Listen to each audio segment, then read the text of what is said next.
Hey there guys, let's talk about cast nets. Or more specifically about my saying it's all about the bait. Now what that means is to a fish there's only one thing that matters. Okay, what's on the end of your line. They can care about the boat or kayak you're in, they can care less about the rod, the reel, the line. They don't care what you're wearing. They don't care what type of electronics or cameras that you're using. The only thing that they care about is what's on the end of your line, that bait. Now, I contribute a lot of my success to catching, okay, based on understanding that principle and focusing on it, and pretty much pushing everything else to being a distant second.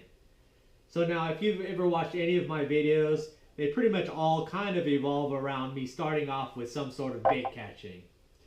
So to kind of help people understand that basic theory that I use, I'm going to create a series of videos and kind of putting under a playlist of It's All About the Bait.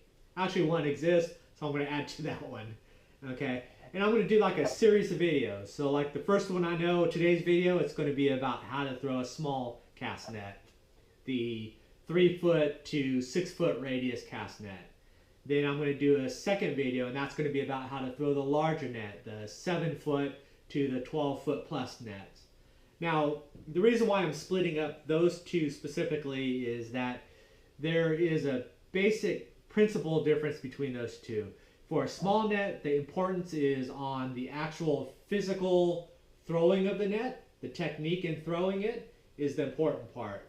So you can go to the thousands of YouTube videos where the people say, do this, bolt this here, do that, blah, blah, blah. Okay, if you understand that theory part of it, you can throw and open pretty much any style of setup. I'm going to teach you the most basic style because you'll know the theory part of it, so you don't need to do all that extra stuff. Now on the flip side, you have larger nets, the 7-foot to 12-foot radius. There we're going to flip-flop things. I'm going to put predominant amount of time on the setup of the cast net, physically getting it ready, okay, and very little on the actual throwing of it, because the throwing part of it is basically pick a direction and just basically throw it that direction, and if you have it set up properly, it'll open up on its own, so you don't have to do anything special. So there's two discerning differences between those, so that's why I'm splitting up those two videos. But then to carry on that, it's all about the bait principles. I'm going to extend out to like the third part of the series will be how to throw that cast net off of your kayak. Okay, basics of standing up on your kayak, the different types of equipment that are best to help situate you in throwing that cast net. Then in the fourth part of it, I'll go over how to find the bait. What's the use of throwing a cast net if you can't find it? The different signs to look for and so on. And then following that, I'll probably do one last part, which will be about storing your live bait as well as rigging your live bait and putting it in use.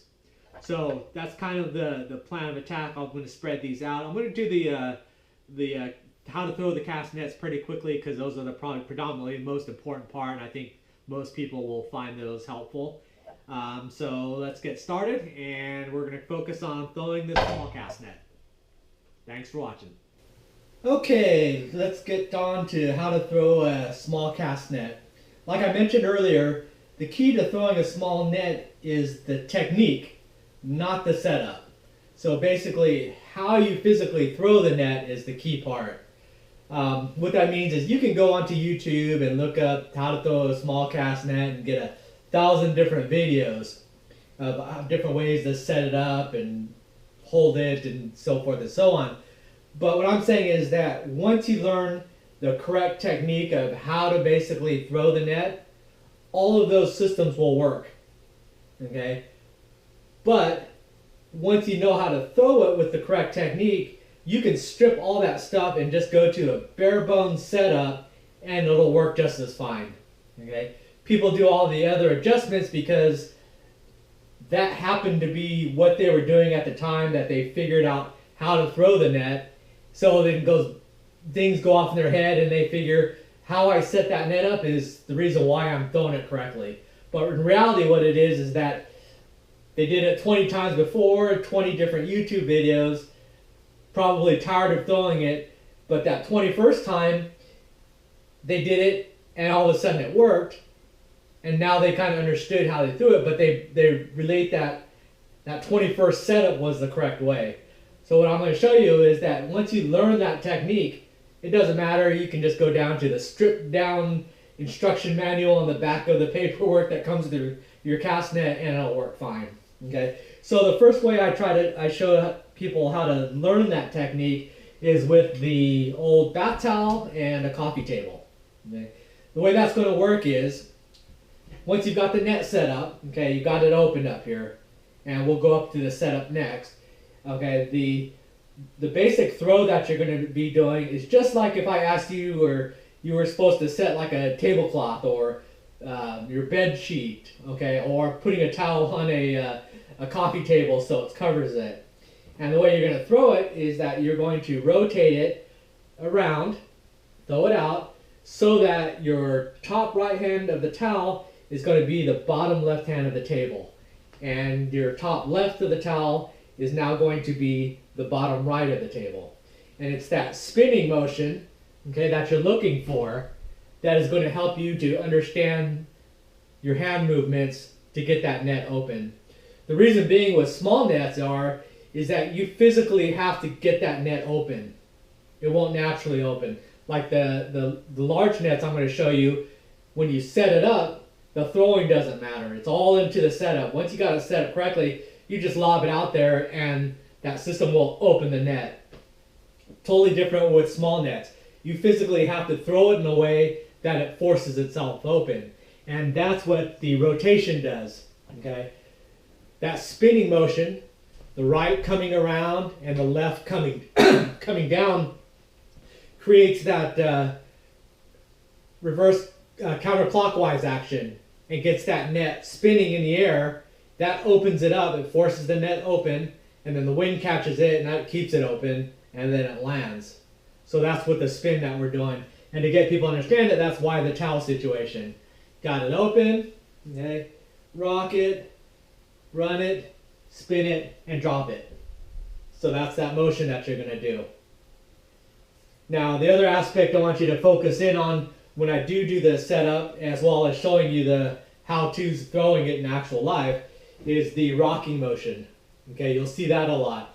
And the reason why that's important is that gets you to understand the tempo of the speed that you want to throw that net out there.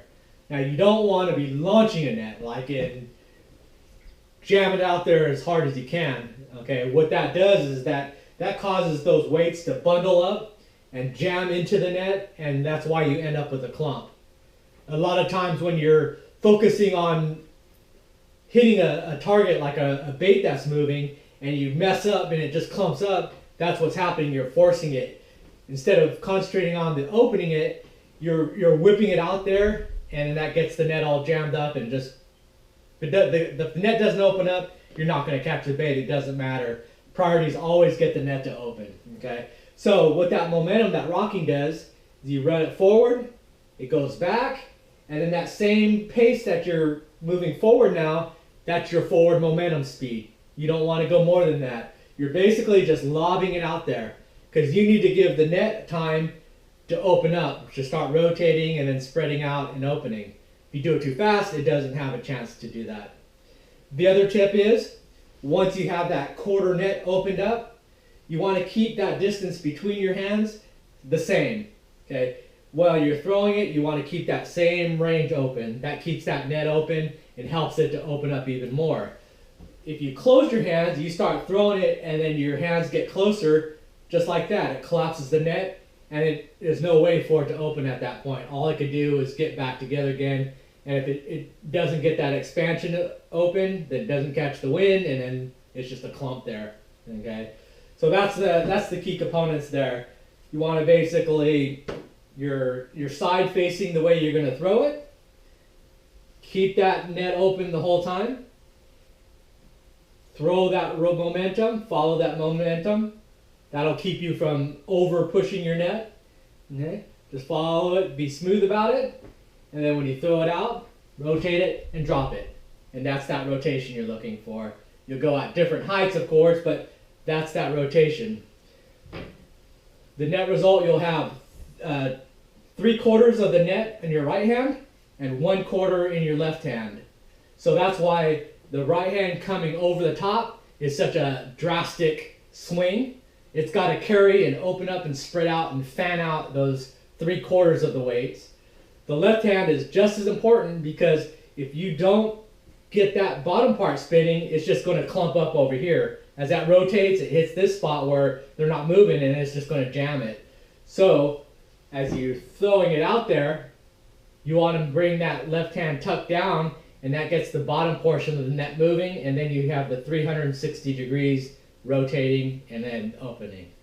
Okay, that was the theory part of it. Now we'll move on to actually setting it up with the real 5-foot net. Okay, let's go over the basic small cast net setup. Okay, got the basic hoop in the line. Gonna go through, pull it through, so you basically have a little slip knot there. You don't ever really want to clamp this down on the wrist. You still want it loose enough that it could be pulled off really easily if you happen to throw it off of a net, get stuck in the prop, or if you're moving and the net gets snagged, that you could still release yourself. So you just snug it up there. Just do natural small coils. Don't have to be real big. Just kind of what's comfortable for you. Okay. And then I always get it right down to the end there, connection. And we're going to grab the horn and basically lift it up. Okay. This is one of the benefits of using a smaller net, is that it's very simple to set up, and the more important part is very easy to clear, which is to make sure that all the braille lines, which are the thick lines that run up and down, are straight. There's no twists in them, there's no twist in the net, so you can basically dangle it and know that it's free flowing up and down.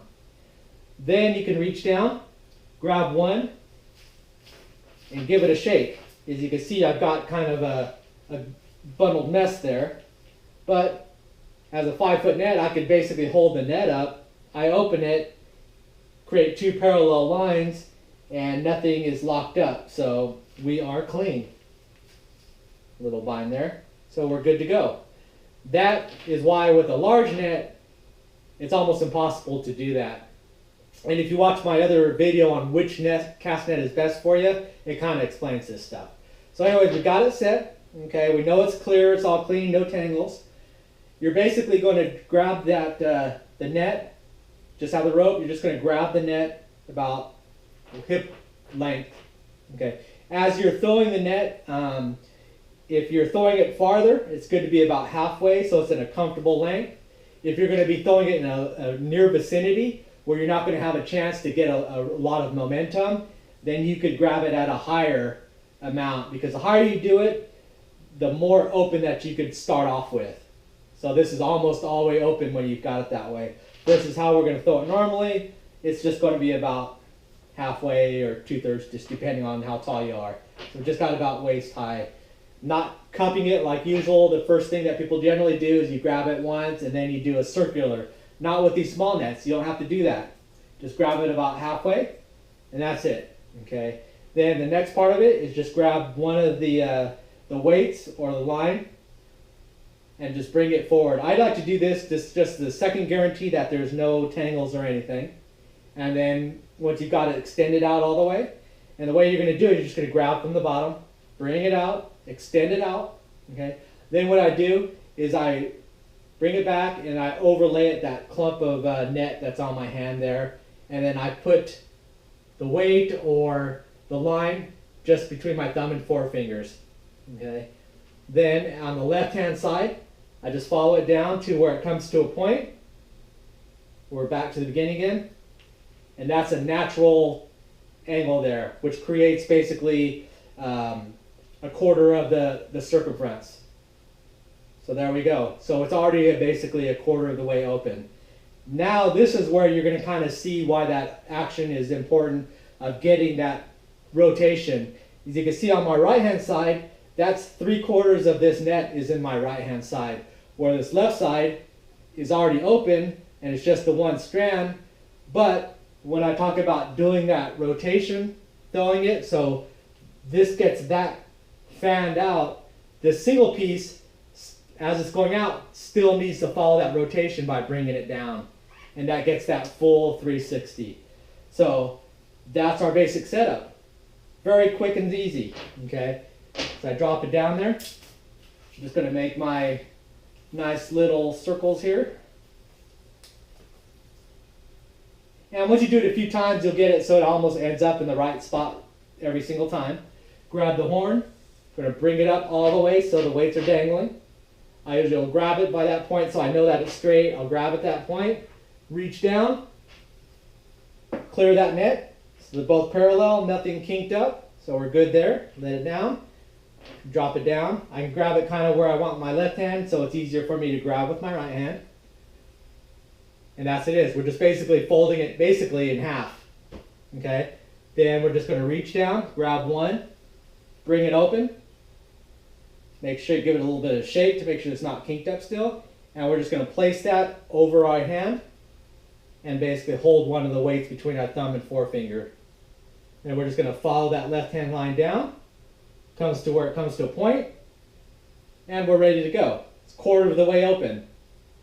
Then if I was throwing towards you, angle my body. Keep that distance, very important. As you've got that width, that's how you want to throw it, keeping that width open. If you, somewhere in that throwing part, you condense it down, instantly you close up the net. It's not going to open. Holding it that same width, rock it forward, rock it back, and then throw it out and over and under. Do that rotation. And that's how you throw the net, okay? And so my next step is I'm going to head out to Geiger Key and get a little bit of a different angles as I throw it. And it'll also give you examples why throwing a small net is more advantageous than throwing a large net. So there's three basic reasons. One, as you saw, is very quick and easy to clear, especially on a kayak where the room is limited. Very easy to clear. Two, that also coincides with it allows you to throw the net faster. So you can throw it out, especially like mullet, you throw it, you miss them. You can bring it back in, one quick clear, 2 steps of load, boom, you're throwing it again. Bring it in, boom, throw it again. Whereas a large net, you get one shot and you're done, okay? And the third advantageous thing is that you can throw these things as far as the rope, as much rope as you've got, and even farther. I show you how to basically throw the net so it's not attached, so it'll go out. These nets, these ropes don't sink, so they'll float, so you just go out, grab the net, and close it up. So that'll be coming up next.